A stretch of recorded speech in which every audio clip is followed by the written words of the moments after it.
సభకు నమస్కారం. సభాధ్యక్షులు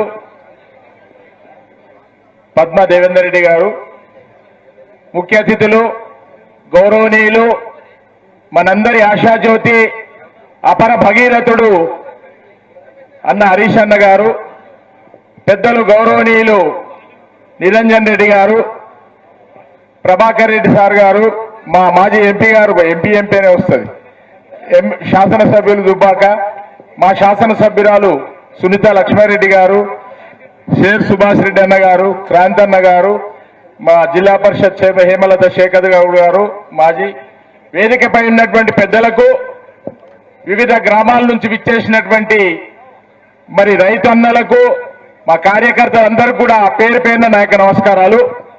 ఏదైతే ఈరోజు ముందుగా ఈ ప్రభుత్వం ఒక దుర్మార్గమైనటువంటి ప్రభుత్వం. ఎందుకంటే 2014లో ఒక్క సంవత్సరంలోనే మన చెరువులన్నీ కూడా గిన్నెల్లా ఉండనా లేకుండా కుంటలు, చెరువులు ఒక్క సంవత్సరంలోనే మన కేసీఆర్ గారు, అదేవిధంగా మన అపర భగీరథుడు మన హరీష్ అన్న గారు ఆధ్వర్యం లోపల ప్రతి గ్రామంలో చెరువులన్నీ కూడా చేసుకోవడం జరిగింది, కుంటలన్నీ కూడా సాఫ్ చేసుకోవడం జరిగింది, చెరువులకు వచ్చేటువంటి కట్టకాలువలన్నీ కూడా సాఫ్ చేసుకోవడం జరిగింది. ఈరోజు మీరు అప్పటికిప్పటి బేరీజ్ చేసుకున్నట్టయితే ఈ సంవత్సర కాలంలో ఒక తట్టడు మన్ను నేనన్నా తీసిరా? ఒక తట్టడు మన్ను ఎక్కడన్నా, ఏ గ్రామంలోనన్నా ఎక్కడన్నా జరిగిందా? జరగలేదు. అదేవిధంగా ఈ ప్రభుత్వాన్ని మన హరీష్ అన్న వస్తే ఎంత లాభమో మీకు చెప్తా. మొన్న జిన్నారం మండల్లో ధర్నా ఏర్పాటు చేస్తే అక్కడ ఏదైతే రింగ్ రోడ్ లోపల ఉన్నటువంటి లక్షలాది మందికి రైతు భరోసా రావడం జరిగింది. మనమందరం చప్పట్లతో వారిని స్వాగతించాలి, ధన్యవాదాలు తెలియజేయాలి. అదేవిధంగా మేము కొల్చారం మండల హెడ్ క్వార్టర్ లో రైతు ధర్నా ఏర్పాటు చేసినప్పుడు ఒడ్లు వంటలేరు, అదేవిధంగా బోనస్ ఇస్తలేరు, అదేవిధంగా లారీలు వస్తలేవు, ఇబ్బంది పెడతా ఉన్నారు. ఒక ధర్నా ఏర్పాటు చేయమని చెప్పిండు. ఇమ్మీడియట్ గా మా శాసనసభ్యురాలు ధర్నా ఏర్పాటు చేసింది. ధర్నా ఏర్పాటు చేసి హైదరాబాద్ పోయిండో లేదో ఒక్కొక్క మండలానికి 5 నుంచి 10 లారీలు పంపడం జరిగింది, గోనె సంచులు పంపడం జరిగింది. మెదక్ కానీ మా నర్సాపూర్ కానీ లాభం జరిగిందా లేదా? ఈ ప్రభుత్వం మెడలు ఉంచిందా లేదా? మనం గ్రహించాలి. యావత్ రాష్ట్రం లోపల కూడా రింగ్ రోడ్ లోపల అందరికి కూడా మన గోవర్ధన్ రెడ్డి వీళ్ళందరూ అరేంజ్ చేశారు. అక్కడ ఎక్కడ జిన్నారం మండల మొత్తం మేము ఇంటికి పోయినామో లేదో స్క్రోలింగ్ వస్తుంది వ్యవసాయ శాఖ మంత్రిది. మేము అందరికి ఇస్తాం, రైతు భరోసా అందరికి ఇస్తాం. అంతకుముందు ఎందుకు ఇయ్యలేవు? లక్షలాది మందికి లాభం జరిగింది. మరి హరీష్ అన్న అంటే అది పవర్, హరీష్ అన్న అంటే అది. ఈరోజు జంతర్ మంతర్ దగ్గర అన్న సబ్జెక్ట్ కాదు కానీ ఒక్క నిమిషం మీ పర్మిషన్, అందరు పెద్దల మీ పర్మిషన్తో మాట్లాడుతున్నా. ఎందుకంటే ఒక బీసీ నాయకునిగా జంతర్ మంతర్ దగ్గర ఒక డ్రామా ఏర్పాటు చేశారు. 2000 మంది పోయారు, 1500 మంది రెడ్లే, వాడు 500-200 మంది ఆడోడు బీసీలు ఉన్నారు. నీ మనస్ఫూర్తిగా ఉంటుందా నీకు బీసీకి ఇవ్వాలని రిజర్వేషన్? బిడ్డ మనోళ్ళు చెప్పుకుంటలేరు. నేను మొన్న రౌండ్ టేబుల్ సమావేశం ఏర్పాటు చేసిరు, మన బీఆర్ఎస్ వాళ్ళని విలువలే. ఆ జాజుల శ్రీనివాస్ గౌడ్ పిలిస్తే నేను పోయినా, పీసీసీ వచ్చింది, దానికి అందరు వచ్చి కూర్చున్నారు. కూర్చుంటే నాకు మాట్లాడే అవకాశం దొరికింది.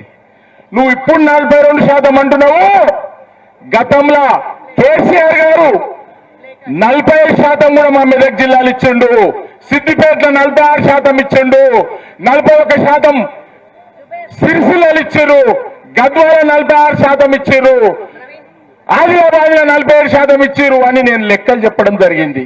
అంటే నువ్వేమో పార్టీ కార్యకర్త లెక్క మాట్లాడుతున్నావు అంటుండు పిసిసి. మరి నువ్వు ఎట్లా పెట్టినావు మీటింగ్? మేమెందుకు మాట్లాడొద్దు? గతంలో నేను ఉన్నానా? మార్కెట్ కమిటీలో కూడా రిజర్వేషన్ చేసిన చరిత్ర మన బీఆర్ఎస్ పార్టీది, మన ముఖ్యమంత్రి గారిది.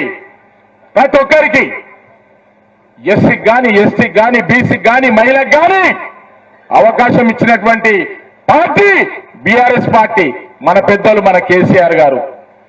బీసీలకు న్యాయం జరిగిందంటే, చైతన్యవంతులు అయ్యిందంటే ఎన్టీ రామారావు, కేసీఆర్ గారు ఆయననే. ఎప్పుడు కూడా మీరు ఎన్నడూ కూడా కాంగ్రెస్ పార్టీ చేయలే. పెత్తందారి విధానం, వ్యవహారం నడుపుతా ఉన్నారు. నేను మీతో విజ్ఞప్తి చేస్తా ఉన్నా.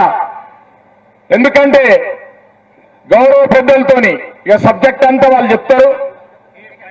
మీరు కూడా సార్ ఒక బీసీ మీటింగ్ అరేంజ్ చేయండి మన కేసీఆర్. ఎందుకంటే మనం చేసినా కూడా చెప్పుకుంటలేము.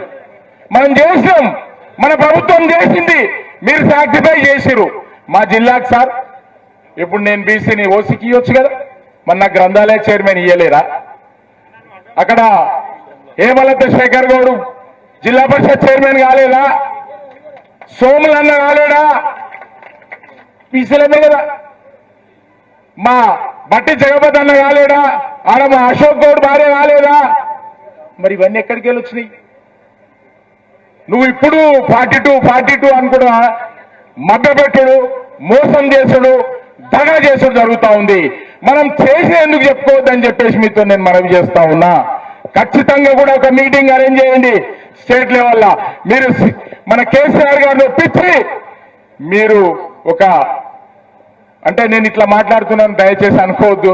నిరంజన్ రెడ్డి గారు పెద్దలు కూడా ఉన్నారు, మరి శాసనసభ్యులు ఉన్నారు, రైట్. ఎనీహౌ ఏదైనా కానీ ఖచ్చితంగా కూడా బీసీకి మేము అనుకూలమైన పార్టీ.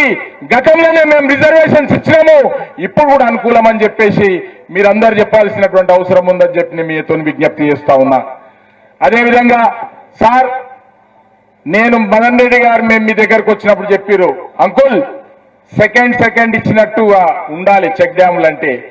10 చెక్ డ్యాములు శాంక్షన్ చేసి సార్ 8 చెక్ డ్యాములు ఈరోజు సెకండ్ అయింది ఇచ్చినాయి.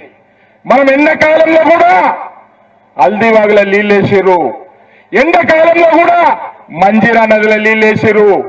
మరి ఆ రోజు ఇట్లా తొలుకులు ఇచ్చిన ఎండాకాలంలో మే నెలల ఏప్రిల్ మేల.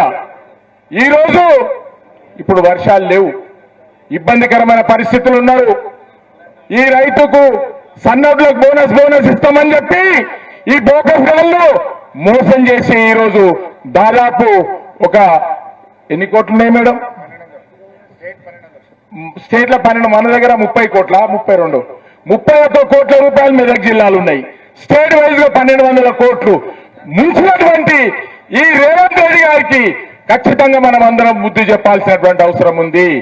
మనమందరం కూడా రేపు రాబోయే ఎలక్షన్, మన ఎలక్షన్ సాధారణ ఎలక్షన్ కు లోకల్ బాడీ ఎలక్షన్ తేడా ఉంటది. మీరు దయచేసి బాగా గమనించాలి. ఇది మన ఎలక్షన్, మనందరినీ కూడా ఇది ఒక విచిత్రమైన కాన్స్టిట్యున్సీ తయారైంది సార్. ఈ మెదక్ జిల్లా ఒక విచిత్రం. ఓ తోడేళ్ళు లెక్క మోపోయిండు, వచ్చి మందల పడుతున్నాడు. అని ఇబ్బంది పెడతా ఉన్నాడు. ఎవరిని దొరుకుతాను చంపుతా అంటాడు, ఎవరిని దొరుకుతాను గుద్దుతా అంటాడు. మరి ఇది ఒక విచిత్రమైన వ్యవహారం నడుస్తూ ఉంది. మా దగ్గర సంస్కృతి లేకుండే కమ్యూనిస్టులతో కూడా పోరాటం చేసినాం, నక్సలైట్లతో కూడా పోరాటం చేసినాం. కానీ ఇది ఒక విచిత్రమైనటువంటి రాజకీయం నడుస్తూ ఉంది. అనగానే వాడు స్టేట్మెంట్ మేము ఇయ్యగానే చంపేస్తాం, మేమరా స్టేట్మెంట్ ఇస్తావా? ఈ రకంగా జరుగుతూ ఉంది. అంటే ఇది సబ్జెక్ట్ కాదు కానీ ఆవేదన చెప్తా ఉన్నా. నేను దయచేసి ఒకటే మీ అందరితో విజ్ఞప్తి చేస్తా ఉన్నా, రేపందరం మనం యూనిట్గా ఉండి ఈ యొక్క మెదక్ జిల్లాల జిల్లా పరిషదులు కానీ, మండల పరిషదులు కానీ, సర్పంచులు కానీ, ఎంపీటీసీలు అన్ని కూడా జెండా ఎగిరేయాలని చెప్పి మీ అందరితో నేను విజ్ఞప్తి చేస్తున్నా. సార్ మాకు అండగా ఉండాలి. మీరు వచ్చి అడుగు పెడితే చాలు, మేము గెలిచినాం.